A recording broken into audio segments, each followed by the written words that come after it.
Nissan's current partner, Renault, well, it's a failing relationship. And after the merger talks with Honda, Nissan's back on their own. There's been reports for the better part of a year now that Nissan cannot make it near term or long term without a big investment from someone, some other automaker, some outside source. And we're getting some news of what could shape the future of Nissan. Check this out. Nissan's reportedly seeking Saudi Arabia PIF and future collaboration with Foxconn. Guys, we're going to dive into this today. We have other news that we're going to sift through. Mitsubishi, it's frozen cars at ports from Japan into the United States. General Motors, this bright drop situation just went from bad to worse. Volvo kind of shed some light on expanding production. Also, we got some new trademarks for Toyota that you guys want to stay for. And speaking of staying for, we have 2 press conferences that we're going to live stream on Wednesday, the 16th. Hyundai's starts at 10:30 a.m. Eastern time. So we have the new Palisade here and Palisade Hybrid likely, and maybe something else that I can't say. It's going to be exciting, I think. And then we also have the next gen Outback being revealed along with the Trail Seeker,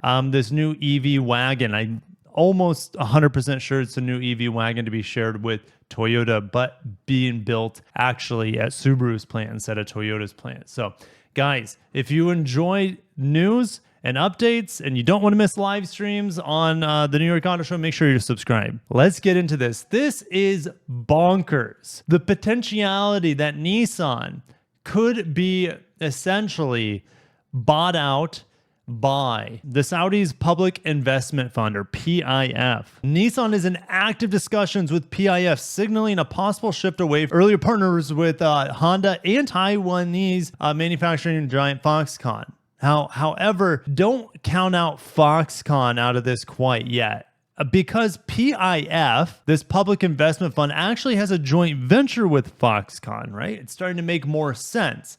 They have a joint venture with Foxconn in Saudi Arabia called Seer. I think it could be Kier, but I think it's Seer. They make electric vehicles in Saudi Arabia. I don't know if any of these cars are currently in production, but I mean, I don't even see a car here. It's almost just showing models at this point.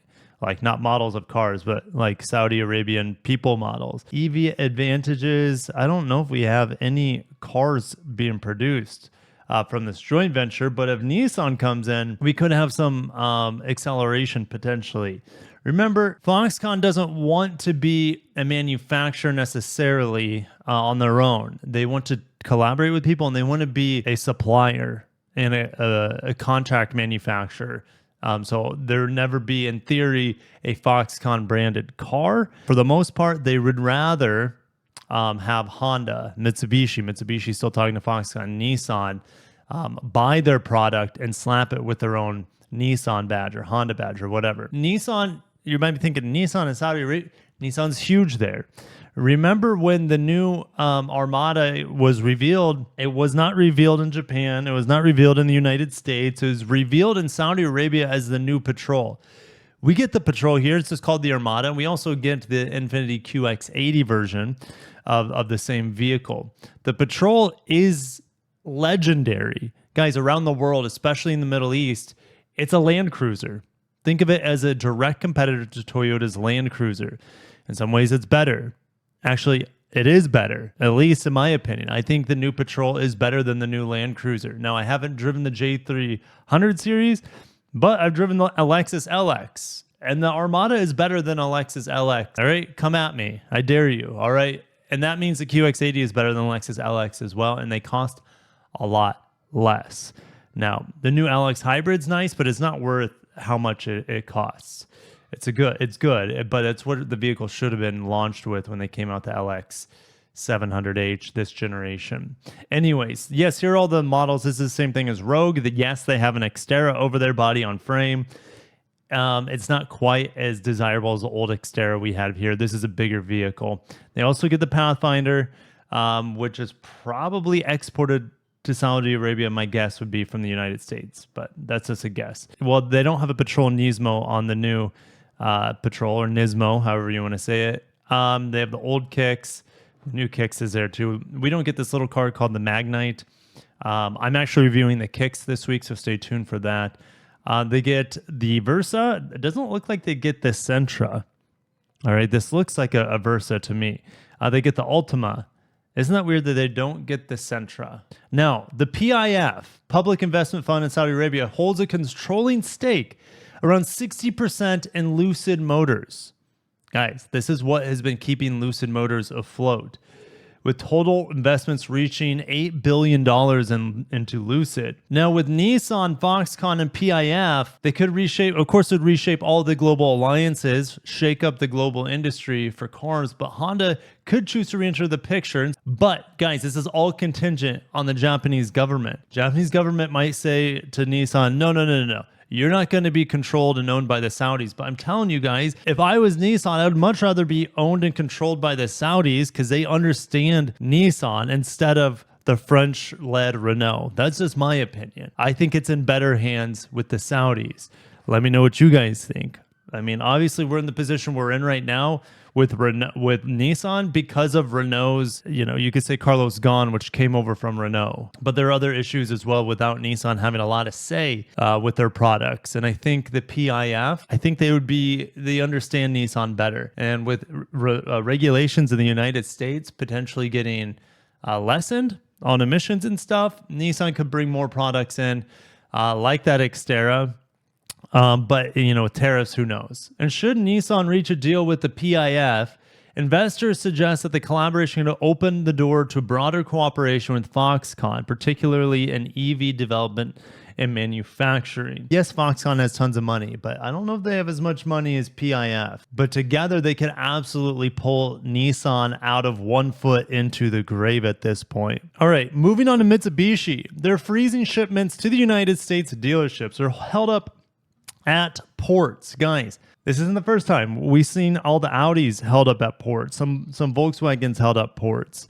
There's multiple manufacturers. We know Jaguar Land Rover, Jaguar Land Rover. All right, Mitsubishi Motors stopping their vehicles at ports. Here's what's crazy, guys. Now the dealerships are going to have less volume. And the Mitsubishi dealerships, I've made many videos on this year and last year. Mitsubishi dealerships are just bleeding money. Their average net profit per store plummeted by nearly half from the pandemic start in 2020 to just $434,000 last year. The average dealership net profit as a percentage slipped to 0.92% last year from 2.2% in 2023.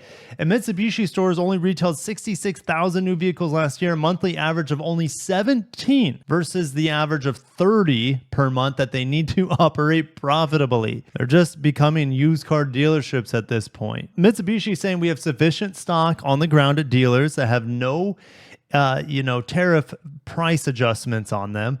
And they have about 100-day supply of tariff-free vehicles. Every single Mitsubishi model comes from Japan. Unless, guys, they used to have the plant, what was it, Normal, Illinois, and then, Rivian owns their plant now. Mitsubishi being so close to Nissan, you'd think they would be able to rebadge some Ultimas or some Rogues or something. Or carve, it takes time, but they could carve or ask Nissan to manufacture some vehicles for them. But that's not going to happen overnight out of the Smyrna, Tennessee plant and the Camp, Mississippi plant. So yeah, it's not looking good for Mitsubishi whatsoever, nor General Motors. Guys, a bunch of people, I think it's 1,200 people are getting, 1,200 people in Canada are getting laid off. All right, because no one wants General Motors bright drop electric vans. Guys, look at this. It's not just this lot. There's multiple lots of these vans just sitting on both sides of the Canadian and United States border. They're too expensive. I made a video on this.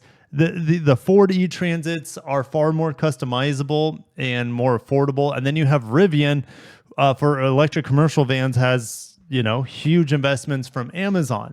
So no one wants these electric bright drops from General Motors. General Motors is having incentivized these things tens of thousands of dollars just to move them. And now 1,200 people are getting laid off. Now, what's ironic is that previously, before these EV vans were being produced there at the Cami assembly plant, they were making Equinoxes and I think Terrains up there. But they shipped all that production and jobs essentially down to Mexico. And so now you have an idle plant in Canada because General Motors was seeking cheaper labor down in Mexico. Yeah, they thought EV vans were the future. Maybe long-term future, but guys, this is embarrassing. Absolutely embarrassing. Oh, by the way, let me show you this. Mary Barra is now getting paid $30 million per year. $30 million per year, and she just laid off 1,200 people.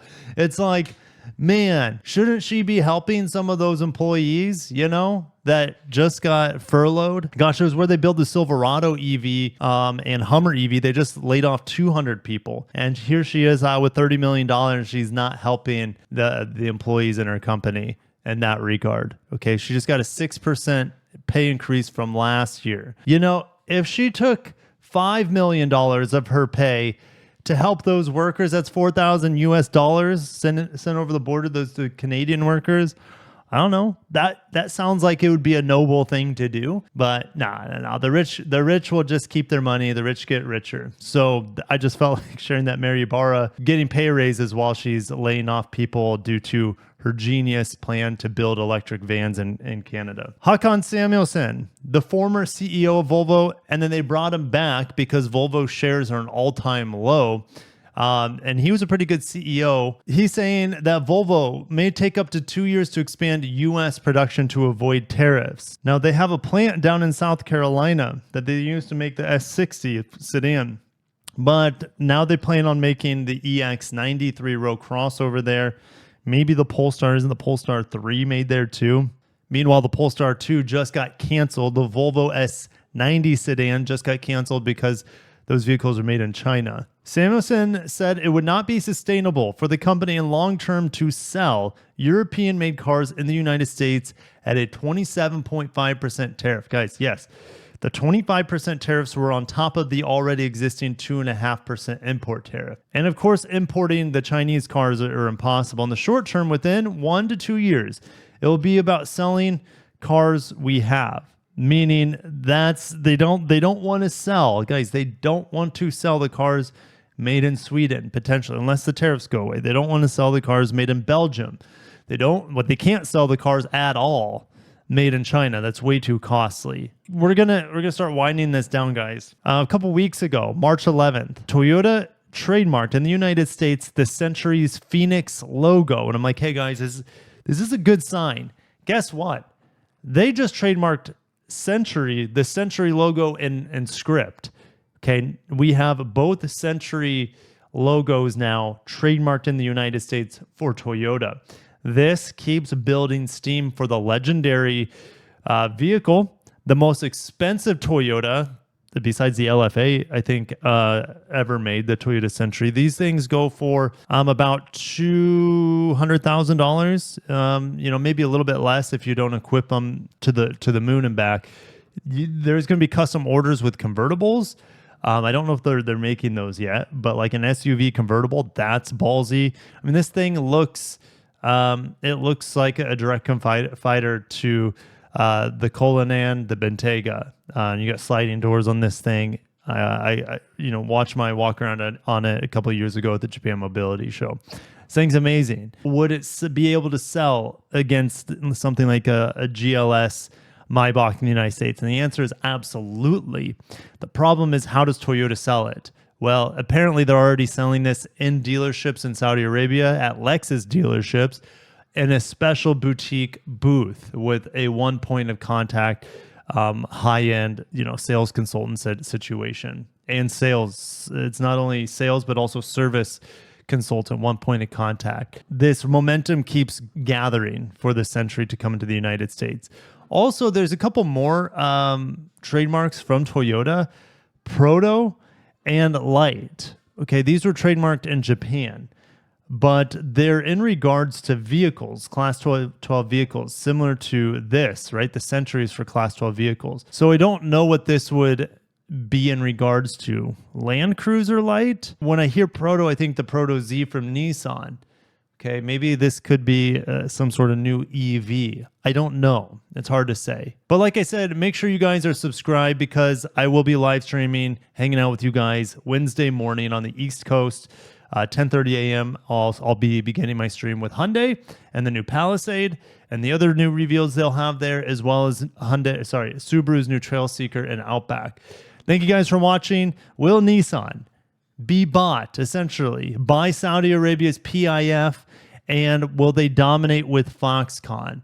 I mean, heck, why can't Nissan even benefit from using Lucid since PIF is so heavily invested? Maybe that could start some talks. Lucid has incredible technology, autonomous driving technology, and incredibly efficient designs with not only the aerodynamics, but of course the efficiency of their electric motors and inverters. So we'll see. Foxconn is definitely going to play a part in this, and Foxconn possibly pulling the strings here behind the scenes. Thank you guys for watching. Have a great day. Have a great day. Take care of yourselves and the people around you, and peace out.